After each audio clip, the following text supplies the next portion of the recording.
historic election night here in Forest County just came to a close, attracting 50% of registered voters. Now, we just spoke to the circuit clerk who says that this is a turnout that she's never seen before. Jessica, it's going great. I don't know if you hear the music in the background, but it feels like a mixture of church and Sunday dinner. But if you look right here behind me, you see folks that are getting their food together, they're getting their meals. The cold weather is coming to the Pine Belt quickly, and mechanics say before you get in your car to drive, be sure to check these three things. Just about 2 hours ago, this street was packed with several law enforcement agencies. Now, a man barricaded himself inside of this house that you see right behind me. We're here live near the Hattiesburg Walmart on 49 South, where Hattiesburg police officers are investigating the death. Dixie Electric and Good Samaritan came together for a Stuff a Bucket truck, where you donate groceries like these to a worthy cause. Yesterday around 2 p.m., a threat began to surface here at South Jones High School concerning parents, faculty, staff here at the school. The Marion County Sheriff Department is investigating a death that happened Friday morning on private property just behind this gate that you see right here behind me. Good evening, Steve. We've been on scene here for all of 15 minutes, but so far we're here at Tax South, right here across the street from Hattiesburg Walmart. Now, so far we know 3 arrests were made. Forest County Sheriff deputies and Hattiesburg Police Department are investigating after human remains were found here on J.C. Bryant Road. All right, so we're expecting everybody to come out, have a good time here in Hattiesburg. But before we get out, let's take a look at this guy's get up. Let's take a step back. Check them out, everybody. But here, live in Hattiesburg, I'm Kendall Green with WDAM on your side.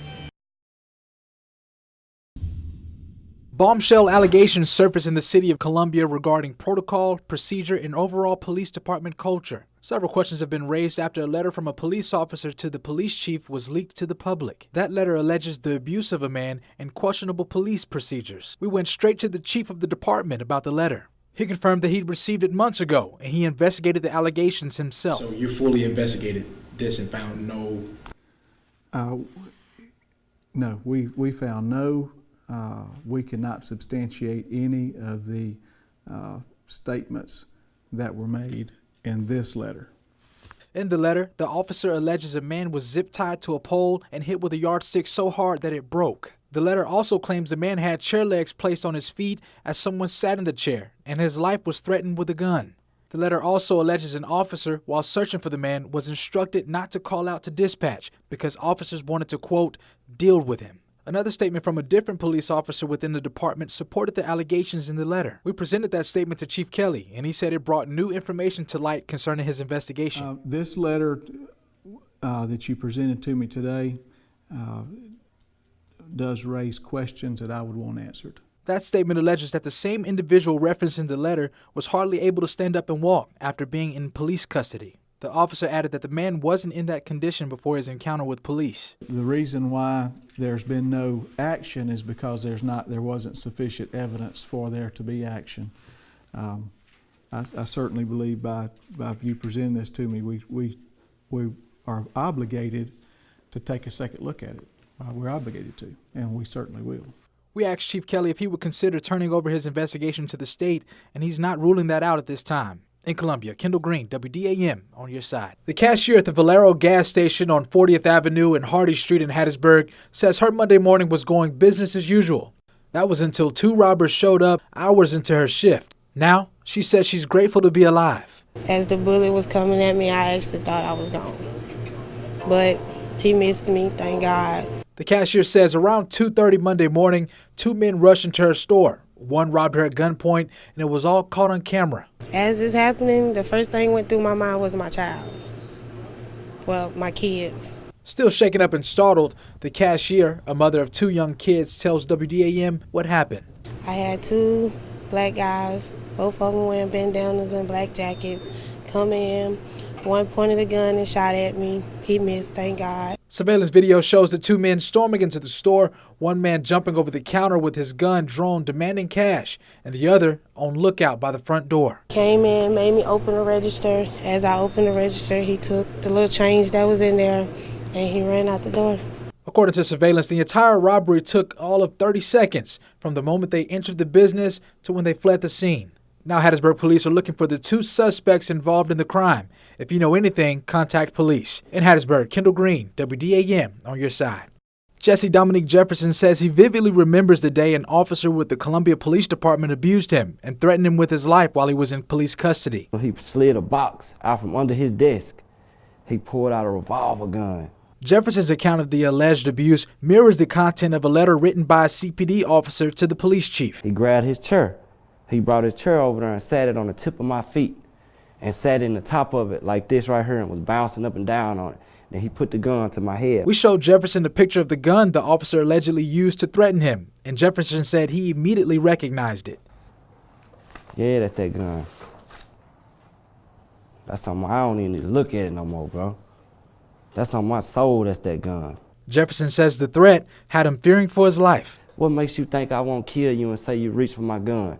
That's when my heart dropped. I was like, this dude finna kill me. WDAM also obtained a letter from a second officer alleging Jefferson was abused in police custody. In that statement, the officer said Jefferson was in a different condition after being in police custody than he was before. Jefferson's allegations support that document. And the police that was waiting on me to escort me to the jailhouse, he seen me try to he was like, come on. And when I tried to get up, I couldn't, and I fell back down in the chair.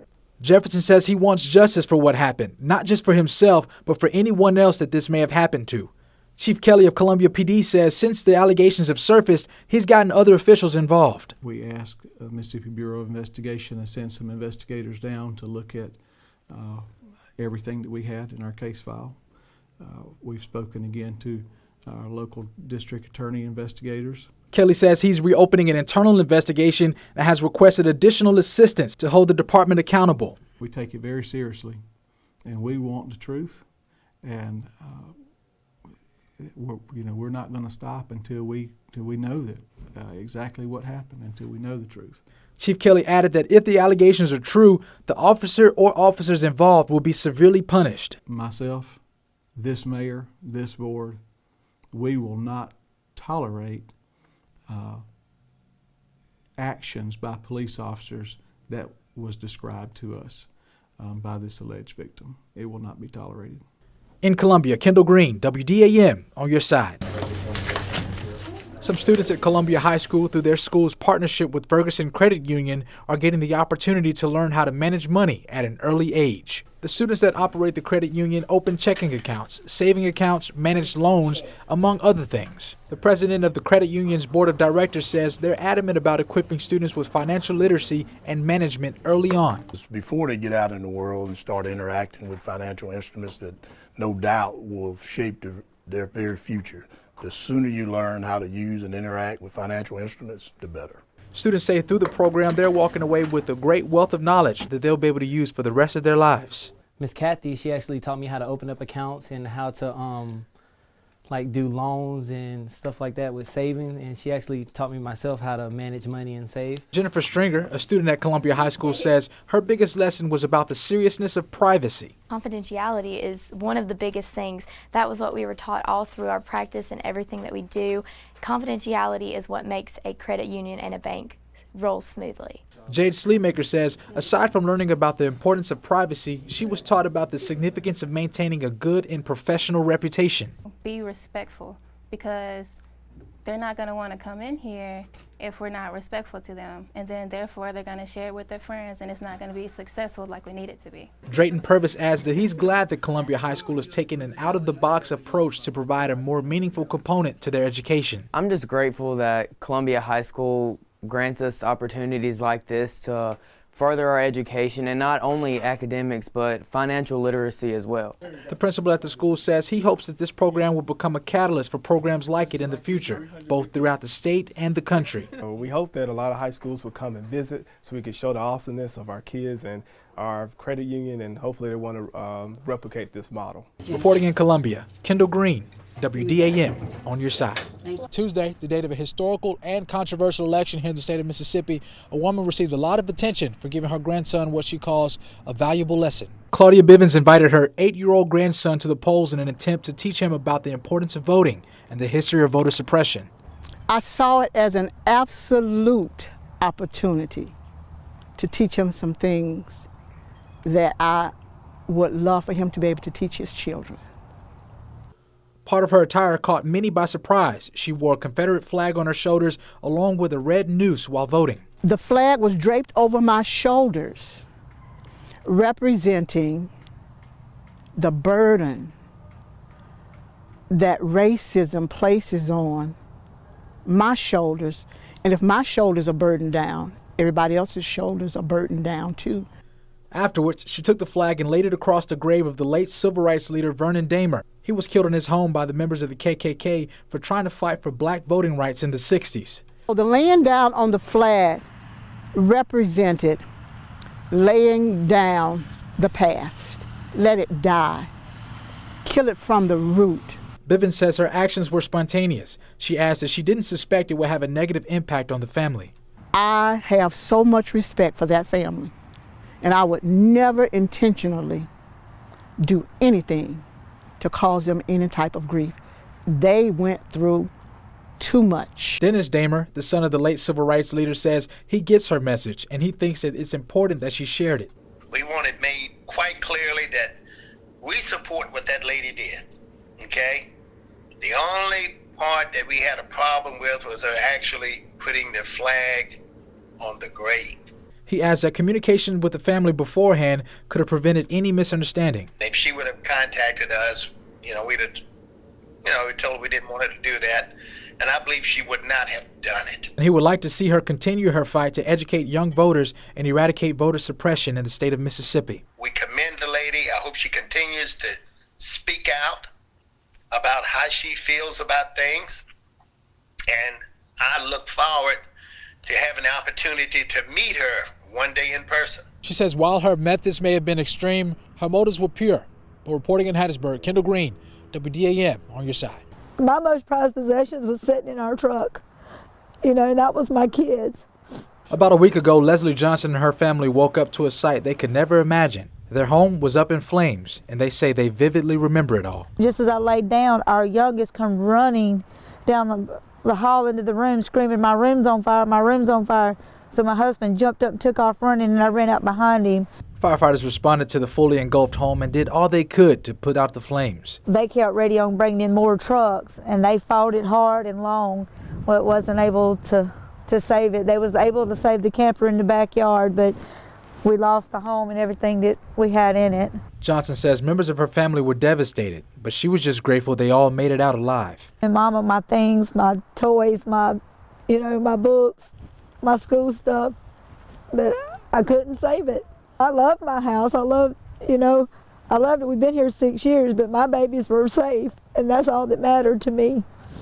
Johnson and her husband's home that housed them and 8 kids is now completely destroyed. They've attempted to go through and find anything they could use, but they were unsuccessful. Food, clothes, appliances, everything destroyed. And now the family is asking for the community's help. A lot of prayer for one. We need lots of prayer, and we're asking for donations to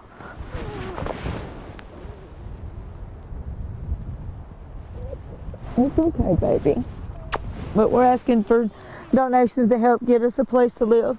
In Marion County, Kendall Green, WDAM, on your side. From the date of its establishment until now, Miss Pearl and her diner have become a jewel here in the Pine Belt. I asked him, could I have this spot to do a restaurant? And as you can see, he did.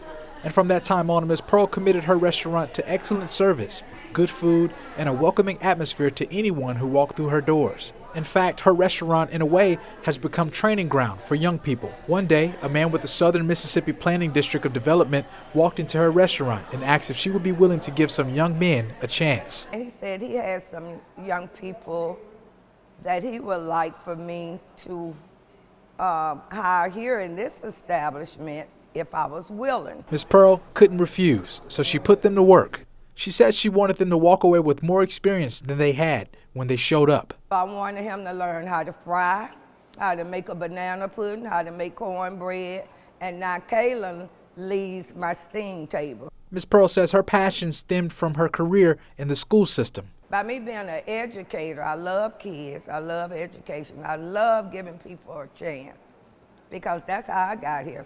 Somebody saw something in me and gave me a chance.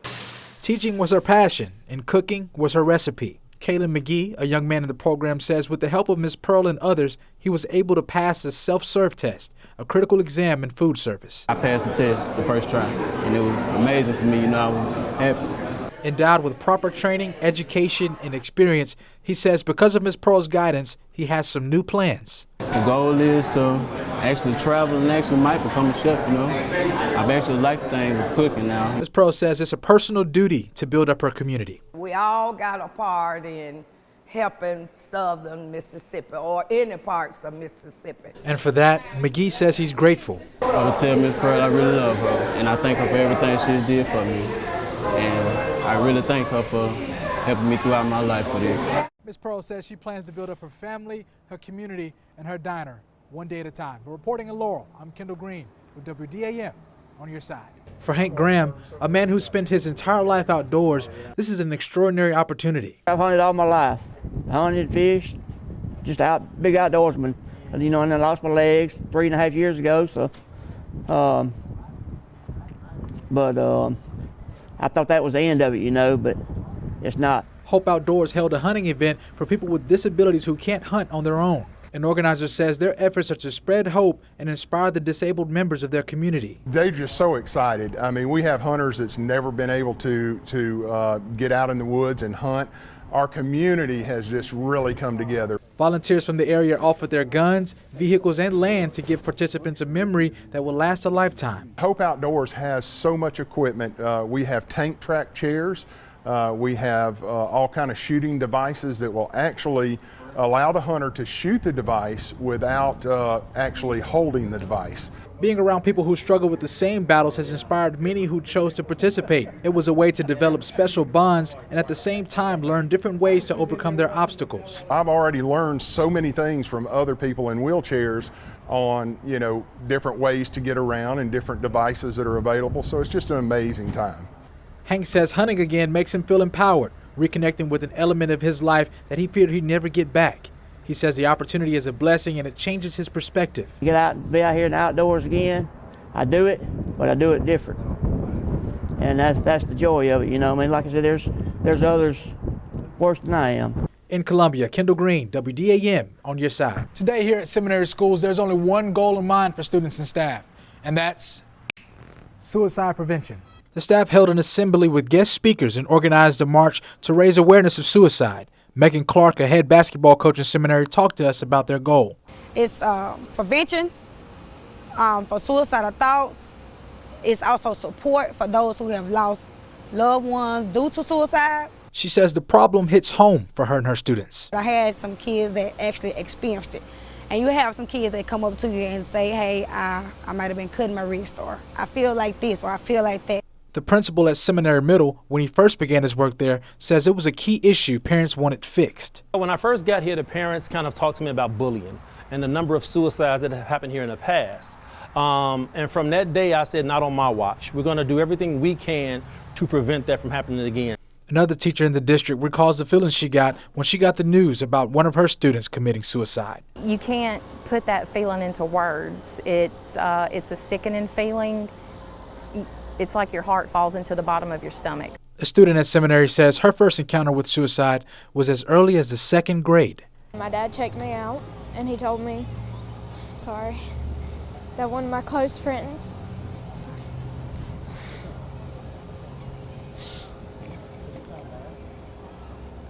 that a family friend had committed suicide. The message in seminary was made clear today. No matter if they're grown or a student, your life matters to someone. Staff members say that they're taking a proactive approach to make sure that their students feel loved and supported. But reporting in seminary, I'm Kendall Green with the WDAM on your side. A lot of hard work has gone into remodeling this home here on North 5th Street here in Hattiesburg. Hattiesburg's Habitat for Humanity and Allstate partnered together to put working hands to a worthy cause. They're like machines today. They're rocking and rolling. It's just all about giving back to the community that gives us so much. Akwete Muhammad worked with excitement today, watching their partnership with Allstate come together. They are here working on behalf of their Helping Hands Foundation, where every year they go across the United States of America, choose a nonprofit where they choose to do a day of service. Matt Houston with Allstate says they've put in some intense manual labor. We've had to strip the floors and we're putting new floors down. We've had to cut away some old wood that was deteriorated. Allstate's manual labor wasn't the only significant contribution made to the project. Each person that is here, not only are they giving their time and their energy, but they're also, the foundation is going to match their monetary donation in the amount of $1,000. So we got 8 people here, so they're going to be donating $8 grand to Habitat. Houston says that he's proud that he, his son, and colleagues were able to contribute to someone else's life in such a meaningful way. If you can take a family who doesn't have a home and give them home ownership, I know what it's like to own a home, and it's, you know, it takes your life to a whole nother level, in my opinion. He says he admires the passion of some of Hattiesburg's Habitat for Humanity volunteers. There's one kid here that he works every day, and he's just volunteer. I mean, come on, man, how special is that? It just inspires you, man, to be a better person, to do, you know, to give back to the community as much as you can. We believe that if each of us do a little, we can accomplish a lot. So Allstate is assisting us with that, and Habitat is just blessed to have community partners that want to partner with us to make people's dreams a true reality. With just a few more final touches, both organizations are steps away from meeting their goal, and that's putting a family in a home. But reporting in Hattiesburg, I'm Kendall Green with WDAM on your side. Last Thursday, a standoff in Jefferson Davis County ended peacefully, with Kevin Bateman surrendering to police. His surrender came roughly 3 hours after he barricaded himself inside of someone else's home. That homeowner, Thomas Hopper, had questions that day, and almost a week later, he's still looking for answers. How am I going to live and see to my health, and you know what I'm saying? Take care of my daily needs like I've been doing. That's difficult when I have to find somewhere to stay. Harper says his home was damaged and made conditions there unlivable. Damaged doors and furniture, shattered windows, and air saturated with tear gas. As a bystander in the incident having no relations with the crime committed by Bateman that day, Harper says he wonders who should have been held accountable for the damages to his home. After several failed attempts to contact officials from many of the agencies present that day, we decided to reach out to Matt Steffi, a law professor at Mississippi College, to get answers. This is a recurring and complicated situation. An official with the U.S. Marshals left Harper a form to fill out, and due to his health condition, not only will it be difficult for him to assess the damage and document it, but it will be equally difficult to wait through the process for his home to be repaired. Steffi says although this is a unique circumstance for someone like Harper and his medical condition, it's not uncommon for law enforcement to cause damage in pursuit of a fugitive. Police officers, often in the legitimate exercise of their responsibilities, end up causing property damage or personal injury or inconvenience or all sorts of other things to citizens at large. Steffi says the agencies present at the standoff all acted in accordance to their rights as enforcers of the law, regardless of the damage that took place. Mr. Harper and his home are the unfortunate collateral damage, so to speak.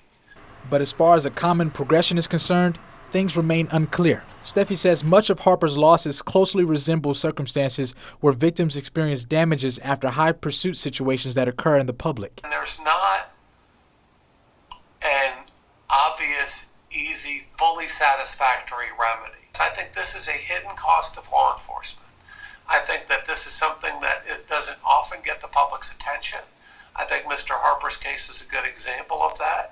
Steffi adds that the expectation that law enforcement should always absorb the cost of inconvenience would be unreasonable. To say that each police department has to pay the inconvenience and medical expenses and loss of work and that sort of thing for each individual citizen could end up being a substantial burden on already stretched police resources. The situation in Harper's case, however, is a complex issue that may deserve more attention in the future. So many people in this current economy live one event away from real life struggles, and the social safety net is not set up in such a way that to address all of those needs. Reporting in Hattiesburg, Kendall Green, WDAM on your side.